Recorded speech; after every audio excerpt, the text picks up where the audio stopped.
Shopping mall হোক কিংবা যে কোনো কমার্শিয়াল পারপাস, যদি আমরা সেখানকার কোনো ওয়াশরুমে যাই তাহলে দেখা যায় যে ওয়াশরুমের দরজার তলাগুলো অনেকটাই ফাঁকা থাকে, এমনকি ওপরেও অনেকটা অংশ ফাঁকা থাকে। কিন্তু বাড়িতে ব্যবহারের ক্ষেত্রে বা ব্যক্তিগত ক্ষেত্রে কখনো কিন্তু আমরা কোনো টয়লেটের দরজা এরকম দেখি না।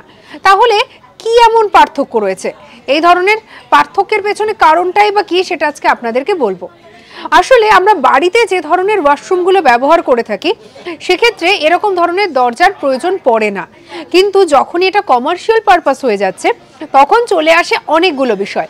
যেমন মানুষের সুরক্ষার বিষয়, ধরুন কেউ যদি কোনোভাবে ওয়াশরুমে ঢুকে আটকে গেল, তখন তাকে উদ্ধার করার ক্ষেত্রে কিন্তু এই দরজার উপরের ফাঁকা এবং নিচের ফাঁকটা সাহায্য করতে পারে।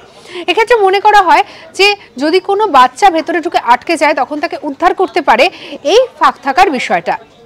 এছাড়াও আরও একটা ধারণা থেকে মনে করা হয়, যেহেতু প্রচুর মানুষজন এই ধরনের ওয়াশরুমগুলো ব্যবহার করে থাকে, তাই সেক্ষেত্রে পরিষ্কার করার কাজেও বা জীবাণুমুক্ত রাখার ক্ষেত্রেও সুবিধা হয় এই ধরনের দরজায়।